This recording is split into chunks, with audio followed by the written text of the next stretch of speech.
గతంలో ఎన్నడూ లేని విధంగా కడప జిల్లాలోని ఎస్పెషల్లీ పులివెందెల, ఒంటిమిట్ట జడ్పీటీసీ స్థానాలకు జరగబో ఉప ఎన్నిక ప్రక్రియ అంతా కూడా చాలా ప్రశాంతమైన వాతావరణంలో జరుగుతున్న నేపథ్యం మనందరికీ కూడా తెలుసు.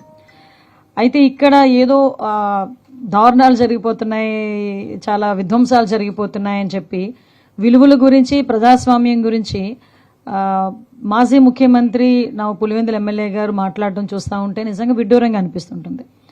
ఇక్కడ మనం ఒకసారి చూస్తుంటే విలువలు పాటించని వ్యక్తి ఈరోజు విలువల గురించి మాట్లాడటం అన్నది మనందరం కూడా సిగ్గుపడాల్సిన పరిస్థితి.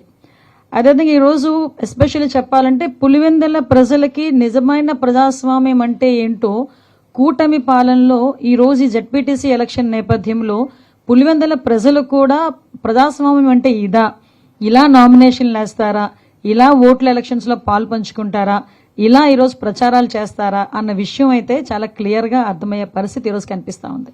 ఎందుకంటే మీ అందరికీ తెలుసు పులివెందుల్లో రాజకీయం ఎలా ఉంటుందో. ఎప్పుడు కూడా ఏకగ్రీవాలే, వచ్చి ఎలక్షన్కి వచ్చి నామినేషన్ వేసే పరిస్థితులు కూడా ఉండేవి కాదు. నామినేషన్ వేస్తామంటేనే కూడా చించేశారు, నామినేషన్ పత్రాలు కూడా చించేసే రాజకీయాలు చాలా చూసాం మనం. వాటన్నిటికీ కూడా విరుద్ధంగా ఈరోజు చాలా ప్రశాంతమైన వాతావరణంలో పులివెందుల జడ్పీటీసీ, అదేవిధంగా ఒంటిమిట్ట జడ్పీటీసీకి సంబంధించిన ఈ ఉప ఎన్నికకి సంబంధించి మనకి పులివెందుల్లో సుమారుగా 15 బూతులు మనకి ఉంటే, అదేవిధంగా ఒంటిమిట్టకి సంబంధించి 30 బూతులు. ఈ పులివెందుల్లోని ఇంచుమించుగా 11 మంది నామినేషన్స్ వేశారు. ఈరోజు పోటీదారులు కూడా దగ్గర మనకి 11 మంది నామినేషన్లు వేసిన పరిస్థితి కూడా మనకు కనిపిస్తుంది. అంటేనే ప్రజాస్వామ్యబద్ధంగా ఈ ఎలక్షన్ జరుగుతుందో లేదో మీకే అర్థమవుతుంది.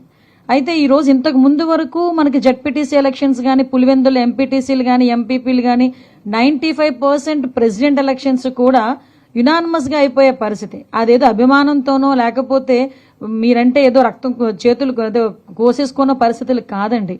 కేవలం మీరు భయపెట్టి భయంతో ఎలక్షన్ కూడా జరగనివ్వని పరిస్థితులు కూడా చూశారు. అటువంటి పరిస్థితి నుంచి ఈరోజు చాలా ప్రశాంతమైన వాతావరణంలో నామినేషన్స్ వేసుకున్నారు. ఎలక్షన్ క్యాన్వాసింగ్ జరిగింది. నిన్న ఈవినింగ్ 5 o'clock వరకు ఎలక్షన్ క్యాన్వాసింగ్ కూడా జరిగింది. రేపు ఎలక్షన్కి కూడా అందరూ కూడా కట్టుదిట్టమైన ఏర్పాట్లు ప్రభుత్వ యంత్రాంగం అంతా చాలా క్లియర్గా